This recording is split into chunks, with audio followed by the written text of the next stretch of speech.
जनसत्ता दल लोकतांत्रिक के अध्यक्ष और कुंडा से विधानसभा उम्मीदवार राजा भैया ने जी उत्तर प्रदेश उत्तराखंड से एक्सक्लूसिव बातचीत की। राजा भैया ने अखिलेश यादव के साथ अदावत और योगी के बुलडोजर वाले बयान पर क्या कहा, आप सुनिए। यूपी के रण में यूं तो कई सारे सियासी चेहरे हैं जो अक्सर सुर्खियों में रहते हैं, लेकिन एक चेहरा ऐसा है जिसके बिना कोई भी चुनाव में आप कह सकते हैं कि चुनावी संग्राम पूरा नहीं होता।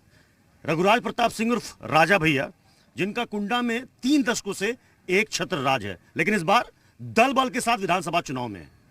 राजा भैया, इस बार तो आप अपने दल के साथ पहली मर्तबा आप विधानसभा चुनाव में उतर रहे हैं जी, और कहा जा रहा है कि फाइट तो बीजेपी और समाजवादी पार्टी के बीच में। तैयारी कितनी है आपकी, क्योंकि कुंडा से बाहर पहली बार आप अपने तमाम प्रत्याशी भी उतार रहे हैं?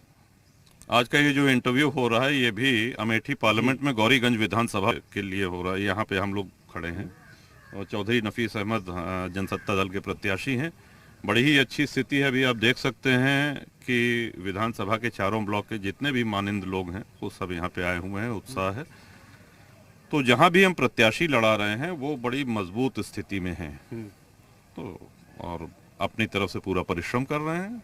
लेकिन हाँ, लेकिन ये कहा जा रहा है कि राजा भैया की असली परीक्षा होगी अब, क्योंकि अब आप कुंडा से बाहर निकले और इस बार कुंडा में आपको भी फाइट जो है वो टफ मिल रही है। आपके करीबी गुलशन यादव को वहां से उम्मीदवार बनाया समाजवादी पार्टी ने। मैं ये समझना चाहता हूं, आखिर ऐसा क्या हुआ कि जो पार्टी 20 साल से आपके खिलाफ उम्मीदवार नहीं उतारती थी, इस बार चुनावी मैदान में उतार दी? कुंडा एक ऐसी विधानसभा है जो हर बार लगातार 6 बार से हाईएस्ट नंबर ऑफ वोट से, सबसे बड़े अंतर से विजय दिलाती है और हर बार अपना ही रिकॉर्ड तोड़ती है। तो पिछली बार एक नारा था कुंडा में कि अब की बार 1 लाख पार, और वो कुंडा के लोगों ने करके दिखा दिया। 1,03,000 या 1,04,000 के लगभग जीत का मार्जिन था। इस बार वो नारा है अब की बार 1.5 लाख पार, 50,000 और बढ़ा दिए। तो ये मार्जिन की लड़ाई है वहां पे। बाकी अन्य पार्टियां दूसरे और तीसरे स्थान पे कौन रहेगा उसके लिए आपस में लड़े। अच्छा, अभी आपने खुद कहा कि देखिए कुंडा में ठाकुर वोट मात्र 10,000 है, लेकिन फिर भी आप मार्जिन से, बड़ी मार्जिन से आप जीतते रहे हैं। लेकिन गुलशन यादव को उतरने से कहा जा रहा है कि एम वाई समीकरण तो उनकी तरफ चला जाएगा, फिर मुश्किल हो जाएगी। अब कोई ऐसा नहीं कि किसी व्यक्ति विशेष या किसी प्रत्याशी का नाम लिया जाए। चुनाव है, हर पार्टी से प्रत्याशी आएंगे और हमेशा आए हैं। अच्छा, आप तो समाजवादी पार्टी सरकार में भी मंत्री रहे, बीजेपी सरकार में भी मंत्री रहे। मैं अगर गलत नहीं हूं तो लगभग 5 मुख्यमंत्रियों के साथ आपने काम किया है, बीजेपी और समाजवादी पार्टी को मिला दें तो।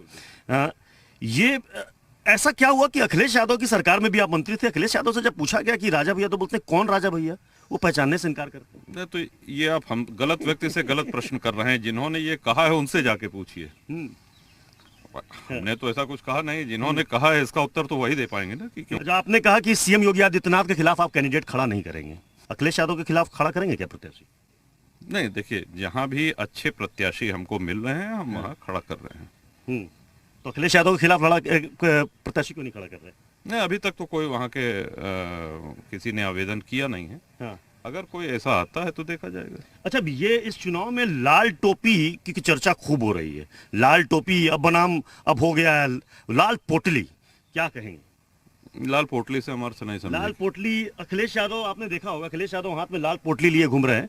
वो कह रहे हैं ये अन्न संकल्प है, किसानों का संकल्प। इस बार बीजेपी को उखाड़ फेंक। लाल पोटली तो नहीं देखी। हाँ, लाल पोटली अखिलेश यादव और जयंत चौधरी दोनों हाथ में देखिए लाल पोटली लेके घूम रहे हैं। अच्छा, पता नहीं। बीजेपी कह रही है और सीएम योगी आदित्यनाथ भी कई बार कह चुके हैं, ये लाल टोपी वाले, इनके लाल टोपी में जो है वो खून है, दंगों का दाग है। कहा होगा, हमको जानकारी नहीं है, क्योंकि इस समय हम लोग बाहर दौड़े पे हैं, तो बहुत ज्यादा टीवी देखने का मौका नहीं मिल पाता है। अच्छा, चुनावी बयानों से भी आप मतलब नहीं रखते? कौन क्या कह रहा है उससे कोई मतलब नहीं? कभी कभी छूट जाते हैं कई बयान। हाँ। और हम लोग अपने लक्ष्य पे ध्यान दिए हैं। और अच्छा, बुलडोजर वाला बयान तो सुना होगा आपने, और आपका एक बयान भी आया था और आपने तारीफ भी की थी योगी आदित्यनाथ की कि माफियाओं का राज खत्म हो रहा है, कम से कम लॉ एंड ऑर्डर में बढ़िया काम हो रहा है। आप किसी एक कॉन्क्लेव की बात कर रहे हैं जहां पे उन्होंने ये कहा कि बुलडोजर, तो हमने कहा कि जनता में इस कदम का स्वागत किया जा रहा है।